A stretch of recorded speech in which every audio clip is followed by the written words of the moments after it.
Welcome to the final segment of the Leadership Development Plan series by Dynamic Leadership. If you've been with me for the first 3 episodes, you know the urgency and importance of the first 90 days of a person starting a new position or after getting promoted.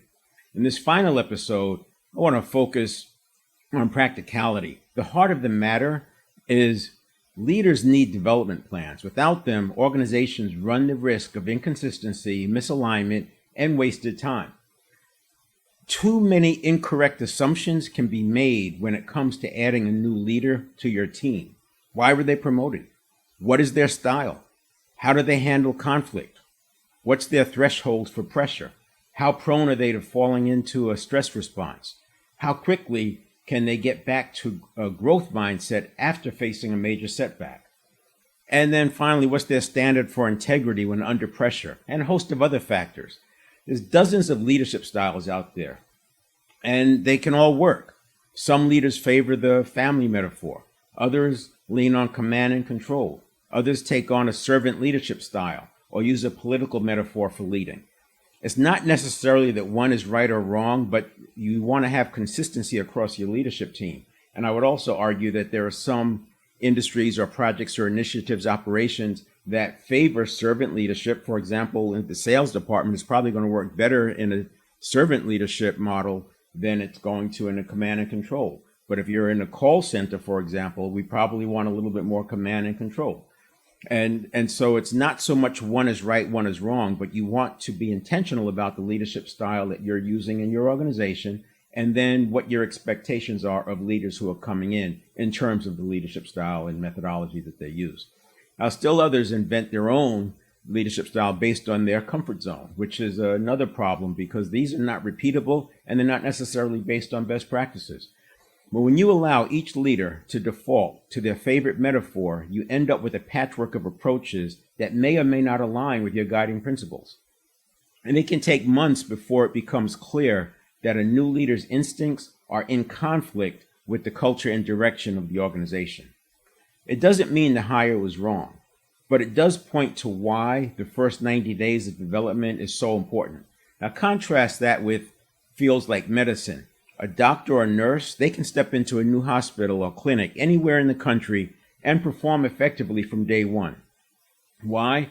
Because there's a defined set of universal skills, practices, and expectations, common language. No one's relying on their preferred metaphor.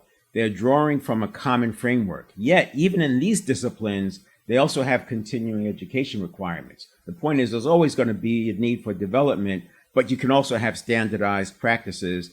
Certainly not across leadership around the whole country. That's not realistic, but in your organization, for sure.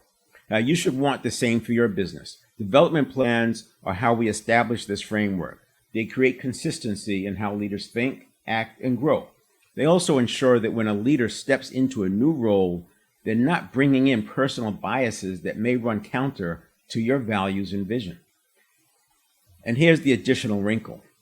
Businesses don't have the natural testing ground that, for example, sports teams do. Sports teams face opponents every week or every few days who are doing everything they can to stop every single play. That kind of relentless feedback exposes weaknesses fast. We don't have that in business. Business organizations, they don't always face that external pressure, and we don't have the immediate feedback. On the one hand, this makes success easier to achieve. But on the other hand, it makes it far easier for gaps and deficiencies to hide beneath the surface until major damage is done. I've mentioned in the past talks about the importance of both project and operational skills as a starting point for leadership development. I mean, that to me is the basic fundamental one because organizations need both. Just because a leader had a title in a prior organization, there's no guarantee that they're capable in project and operations. While leaders may be stronger in one or the other, there should be an expectation that they have a base level capability and a common language that works across your organization. In fact, when you think about it, every existing company was once a project and survived through a series of projects spread across periods of operations. Some of these projects were likely proactive, while others may have been in response to a crisis. But either way, projects are the vehicles of change, Project leadership is a skill that, like operational leadership, is a skill, and both can be improved upon. Companies that get good at both operations and projects will likely outperform. They tend to anticipate needed changes earlier than if they wait for the marketplace to penalize them. And as a result of being proactive, they have more options. And by continuing to add capabilities, they also increase their resilience. Contrast that to companies that default to solving every problem by writing a check, buying their way through closing gaps, so to speak. They'll never be as resourceful or resilient as companies that innovated their way forward. When it comes to project work, getting leaders engaged early, even before the design phase begins, it matters because outcomes of projects eventually feed right into operations. This is a step often overlooked, and companies try to correct it with change management on the back end. Going back to earlier talks, that 95% of actions and behavior are habitual. The earlier you begin layering in these new actions, the better. So by getting the leadership team involved, and I'll demonstrate it a little bit later in this session, by getting them involved early on, that's starting the change management process because they're thinking about it, they're working through it, they're subconsciously making adjustments in their own departments and silos, etc. I want to leave you with a thought about hiring experienced leaders because these may be the ones most often overlooked when it comes to development. And it's even potentially that you're looking at this person as, wow, they are really skilled, but we're looking at it at one slice, right? And that's based on the interviewing process. We don't know really what their gaps are until you go through this, which is why I advocate the development plans. We're assuming that they don't need it, and they're unlikely to raise their hands because they may not even be aware of their gaps. Leaders are promoted for a variety of reasons. Some excel because they followed instructions to the letter. Others, they rise because they controlled their teams tightly. Still others were in the right place at the right time and delivered a quick, visible win. Now, none of these are inherently bad, obviously, but each comes with risks, and without a plan, without some kind of a structure, you won't know how wide the gap is between what they're doing or what their experience has been and what you're expecting in terms of your vision and your guiding principles.